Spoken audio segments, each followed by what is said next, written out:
clearly, if it came up again, which I am sure it will with another 9/11, this president will not veto it. And the Democrats will not probably vote against it after 9/11 and so forth, and we'll have an Official Secrets Act. Now, what difference will that make if everybody thinks it's there already, as I did at the first time? I assumed I was violating such an act and that I would go to jail forever because 7,000 pages and so on. On that, it wasn't until a year into the trial that my lawyer said, we've been doing research on this, including unrecorded cases and everything, to see what the precedent for this trial is. And he said, as far as we can, there is no precedent. He said, as far as we can make out, you haven't broken any law. Including at that time, I was also charged with theft or conversion. But as of the laws of that time, as Melville Nimmer wrote in a law review article, you can't steal information. You're not depriving the owner, if he owns it, of the use of that information. There are copyright laws, but those are civil laws for tort, for damages. So I hadn't violated those either, or conspiracy. I said, you haven't broken any law. So I said, and that's what other lawyers conclude. I said, well, great. You know, so I'm home free here then. He said, no, it's not as simple as that. He says, if the U.S. the attorney goes into the court and says to the jury, United States versus Daniel Ellsberg, 12 felony counts, and so on, you can't be sure you'll walk out of that place a free man. And I said, well, what are my odds? He said, oh, 50-50. I said, 50-50? You know, 115 years I was facing here. And I haven't broken any law? He said, well, let's face it, Dan. Copying 7,000 pages of top secret documents and giving them to the New York Times has a bad ring to it. And which I could see.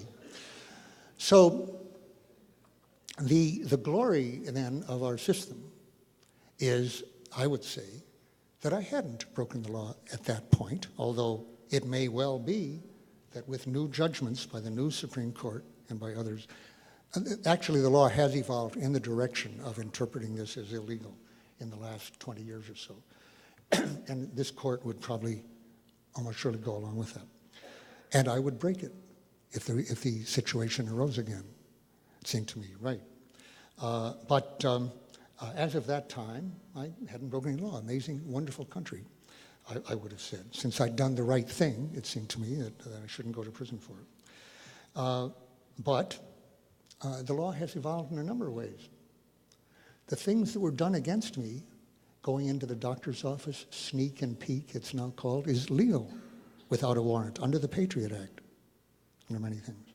The NSA surveillance, or surveillance at that time was the FBI, illegal now, but it's done and not being challenged. No hearings by Congress, no nothing. It's not being challenged.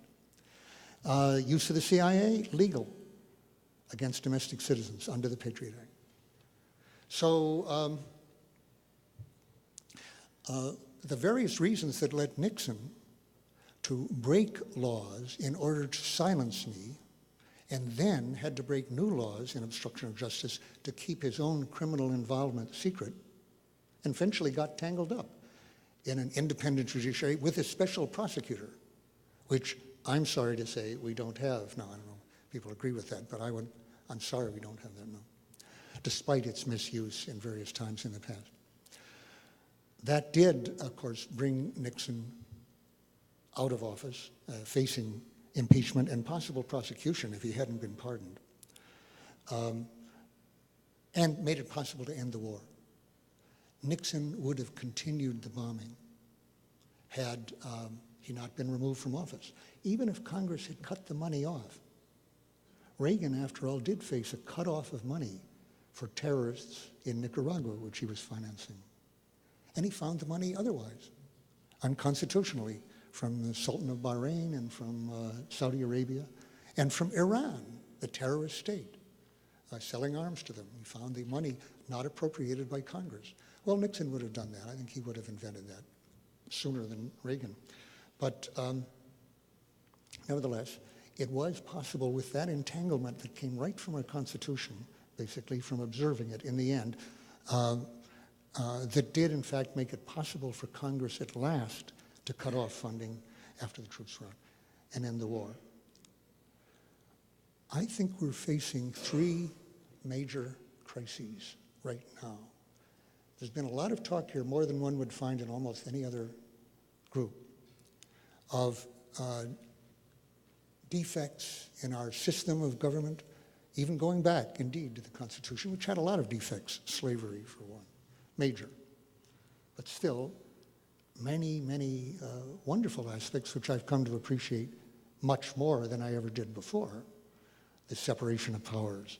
Article 1, Section 8, almost totally discarded by Democrats and Republicans alike now, which puts the power of getting into war into congressional hands, not to presidents' hands. But presidents have been slashing at that ever since, as somebody pointed out, Harry Truman.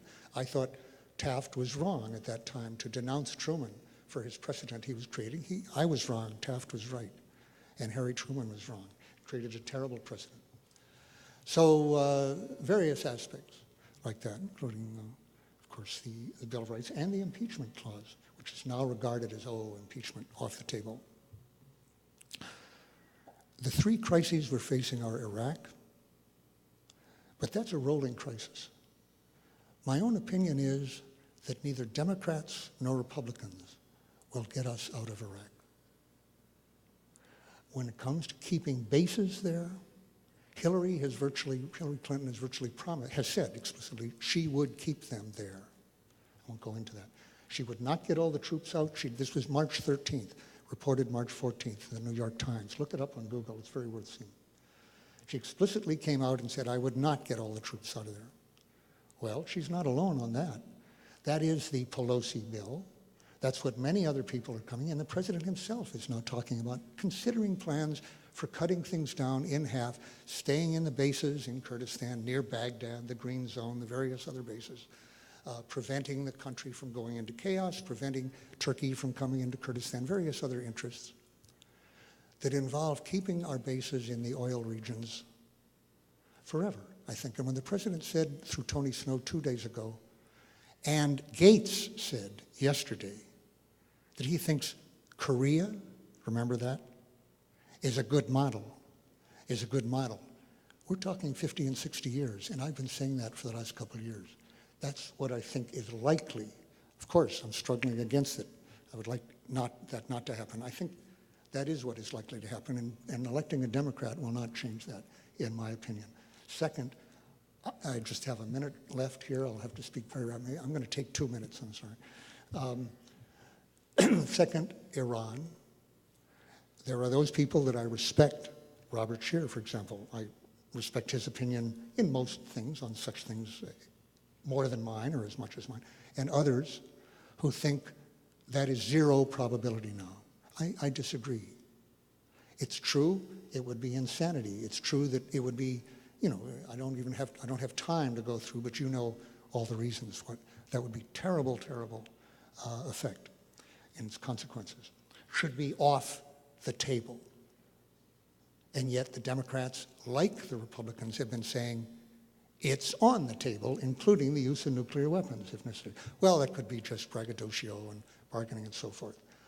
I don't happen to think that's the case, so I'm still very worried about it. I think there is a significant probability, high above zero, that in the next 18 months we will see this president decide to launch an attack or respond to some provocation, an attack by the Israelis, or something by a terror attack or something, and go after Iran with even greater catastrophic effects than the attack of Iraq.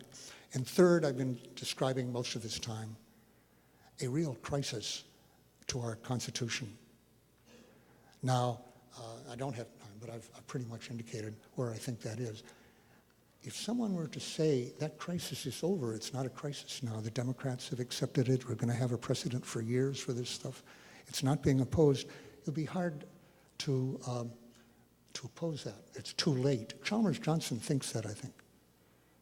He's saying, in effect, what E.P. Thompson says, to paraphrase Chalmers Johnson and Nemesis, we don't have a military-industrial complex.